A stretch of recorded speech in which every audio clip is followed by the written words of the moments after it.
Assalamualaikum warahmatullahi wabarakatuh. Perkenalkan, saya Dariksa dari kelompok 4 akan mempresentasikan tugas besar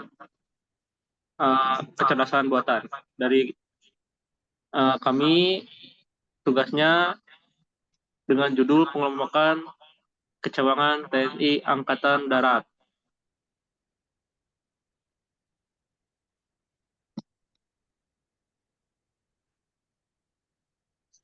Nah, tentara kita itu memiliki beberapa kecabangan yang sangat kompleks ya.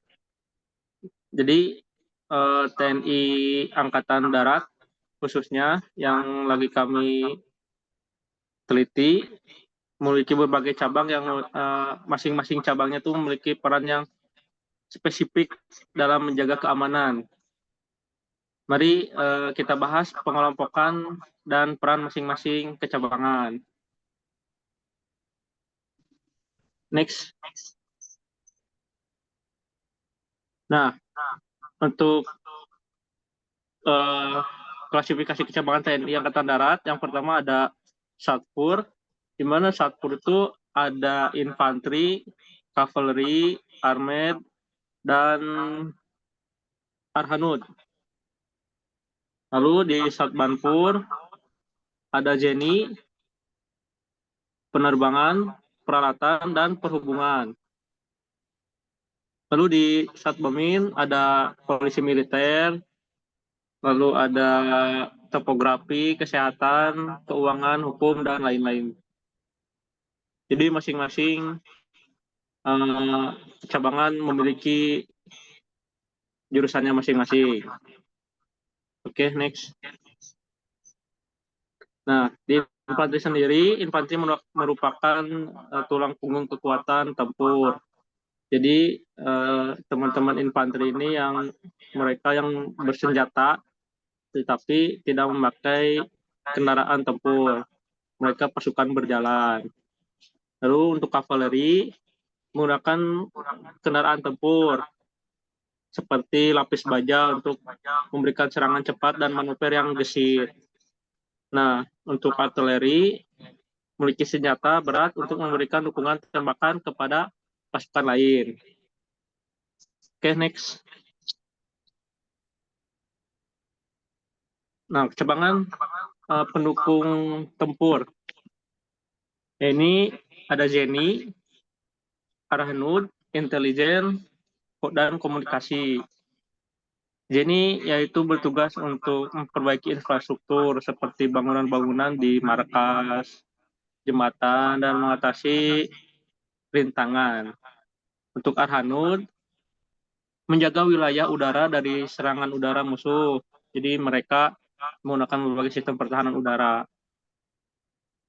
Dan di tentara kita juga memiliki intelijen untuk mengumpulkan informasi di medan perang. Dan juga komunikasi yang sangat diperlukan dalam strategis Angkatan Darat. Next. Kecabangan pengembangan. Jadi yang pertama ada pengembangan senjata yang tujuannya untuk meningkatkan kapabilitas militer dengan senjata modern dan canggih. Untuk informasi saat ini, Indonesia juga memiliki pabrik senjata yang namanya itu PT Pindad. Yang kedua, ada pengembangan taktik. Pengembangan taktik diperlukan untuk menyesuaikan strategi militer dengan perkembangan teknologi dan pola peperangan. Tiga, ada pengembangan personel.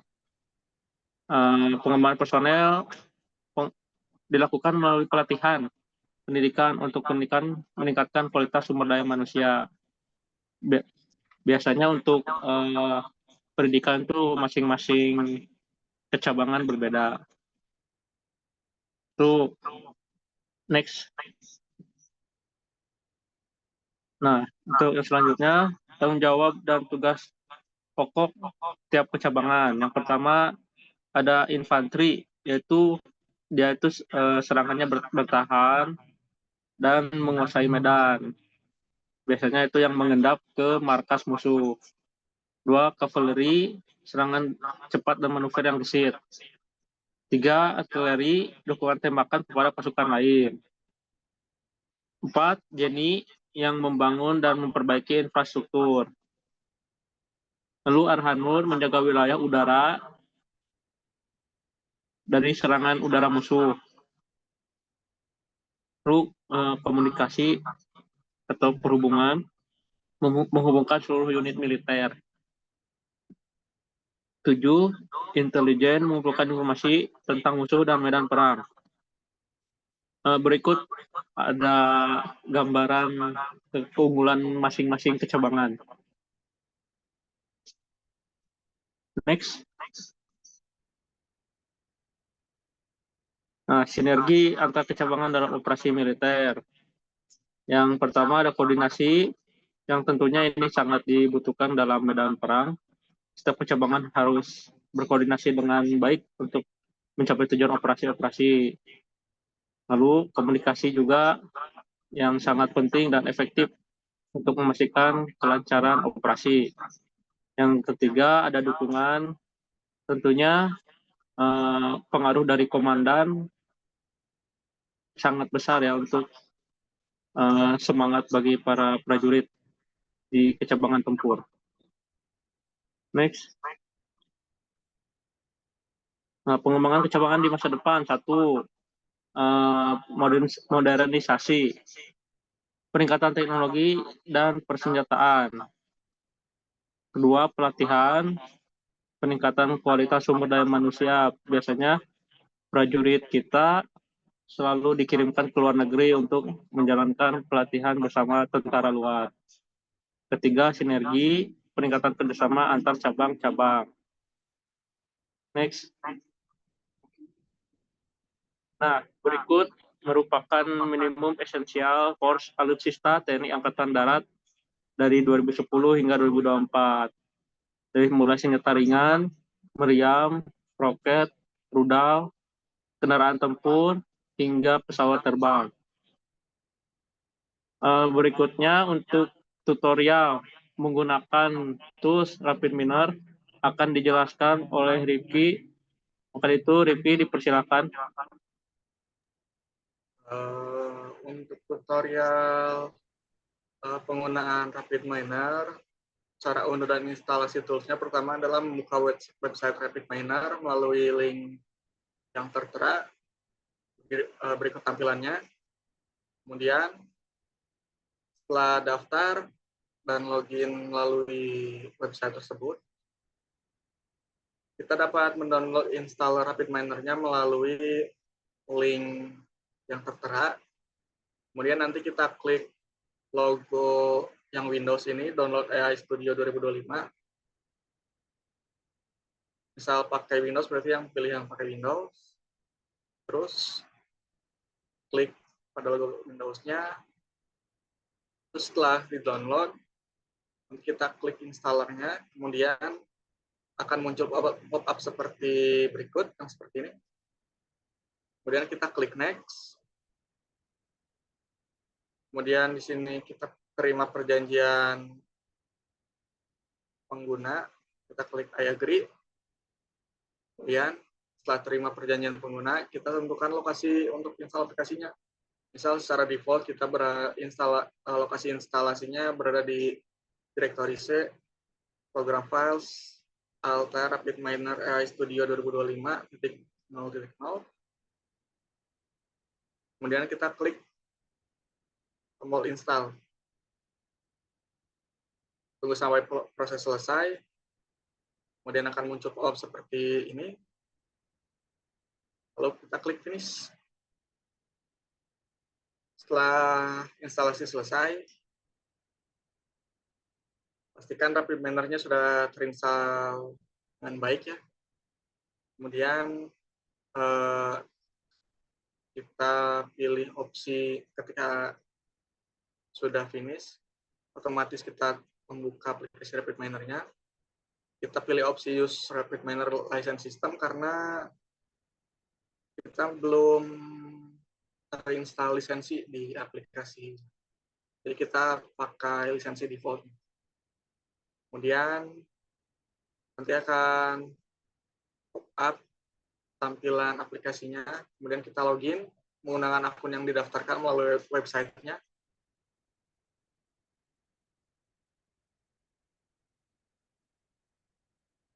Lalu setelah berhasil login, kita memasukkan lisensi yang ada pada akun yang kita daftarkan. Setelah memasukkan lisensinya, kita dapat menggunakan aplikasi RapidMiner-nya secara menyeluruh. Kemudian untuk tutorial AI with RapidMiner, untuk kasusnya itu adalah kelayakan calon tentara menjadi tentara nasional Indonesia. Berikut untuk data-datanya.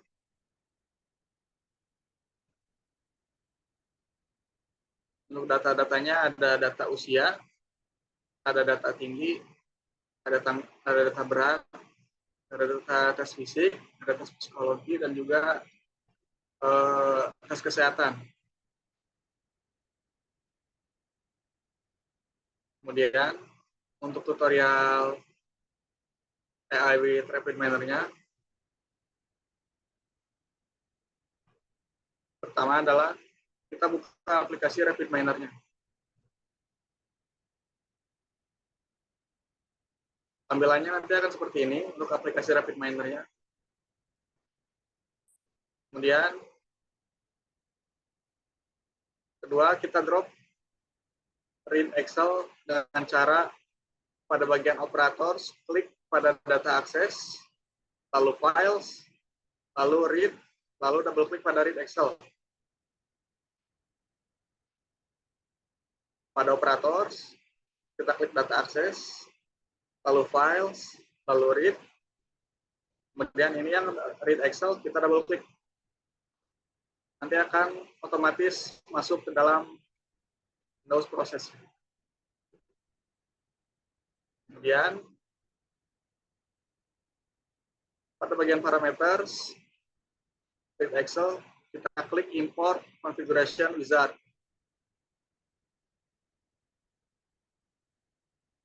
Di sini pada read Excel, kita klik import configuration wizard. Kemudian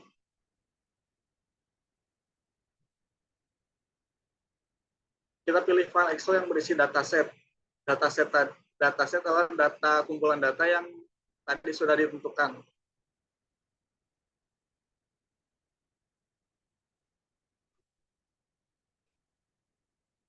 Ini adalah file Excel yang berisi data yang tadi pada file Excel-nya. Di sini kita pilih yang data XLSX, kemudian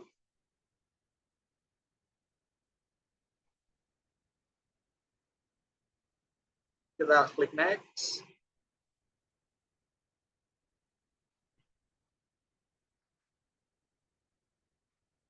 Tampilannya nanti akan seperti ini. Lalu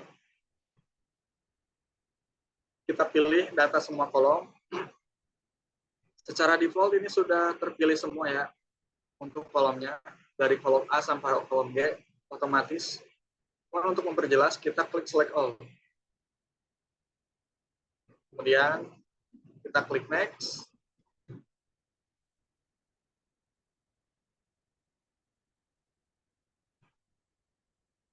Lalu di sini pada kesehatan, pada kolom kesehatan kita ubah role-nya menjadi status.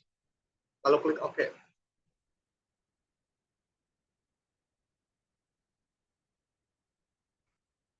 Ini kan ID, usia, tinggi, berat, tes fisik, tes psikologi. Nah, lalu yang ini yang kesehatan.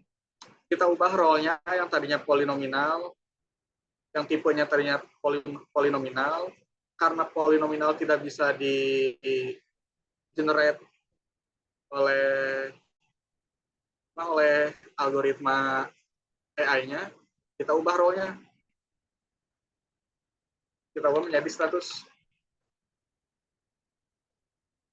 klik OK. Selain kesehatan, ID juga kita ubah role-nya agar ID tidak masuk dalam algoritma perhitungan aplikasi traffic miner-nya. Kita ubah role-nya menjadi ID.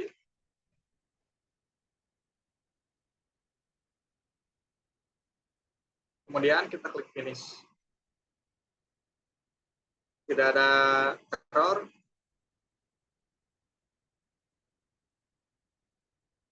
Lalu lanjut. Pada bagian operator, klik modeling. Pada bagian operators ya, kita klik modeling, lalu segmentation, lalu double klik K-means. Seperti berikut. Pada bagian operator, pada bagian modeling, kemudian segmentation, dan pada K-means kita double klik.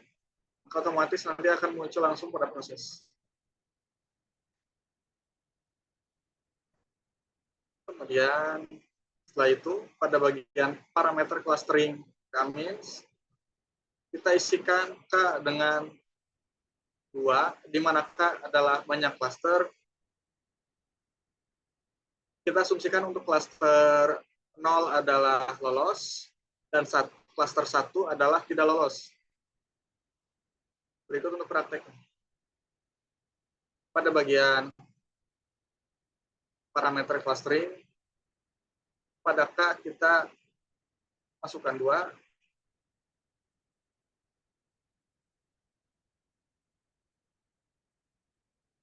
Kemudian pada bagian parameter clustering isikan max run dengan 10, di mana max run adalah banyak iterasi yang akan dilakukan untuk memproses algoritma K-means.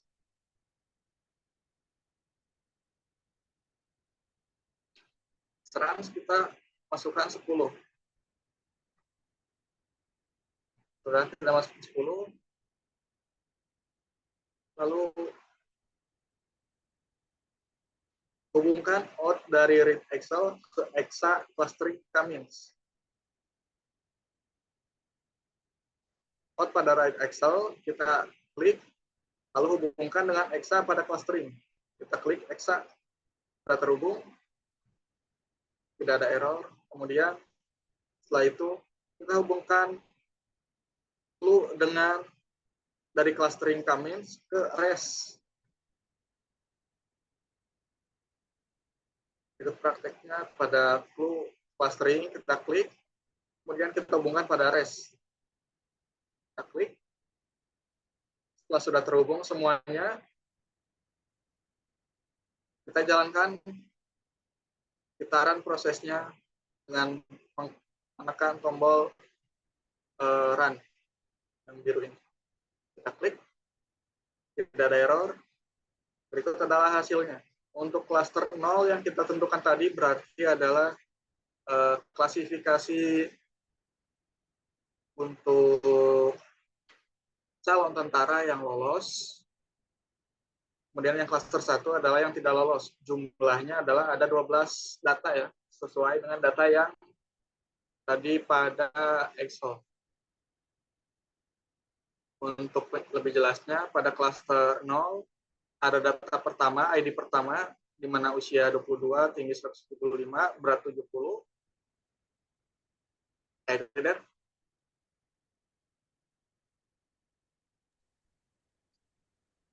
Beres Ki? Ayat iya, anak example hiji masuk. Ada. Masuk. Astagfirullahaladzim. Masuk ya. Oh ya jadi kia. Dengan singkat mana? Tinggal dan seterusnya.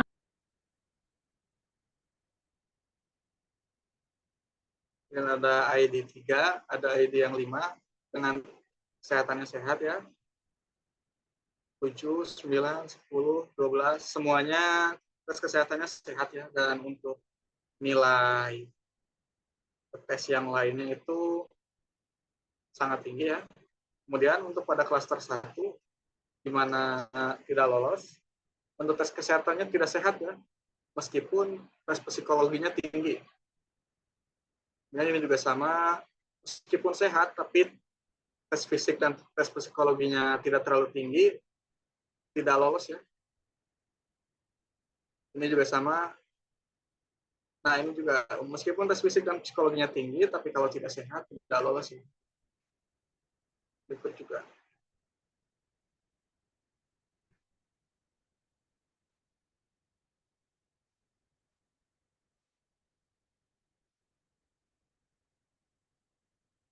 Nah, berikut untuk rata-rata dari klaster 0, berat, tes fisik, psikologi, batas minimal. Dan ini untuk klaster 1, sentroidnya ya, tengah-tengahnya. Dan ini untuk plotnya. Nah, ini untuk anotasinya. Dari sekian untuk tutorialnya. Saya kembalikan lagi ke Deriksa.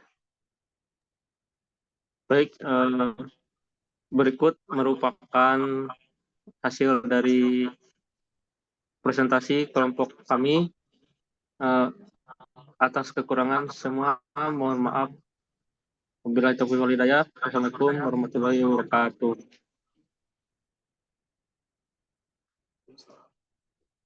Beres.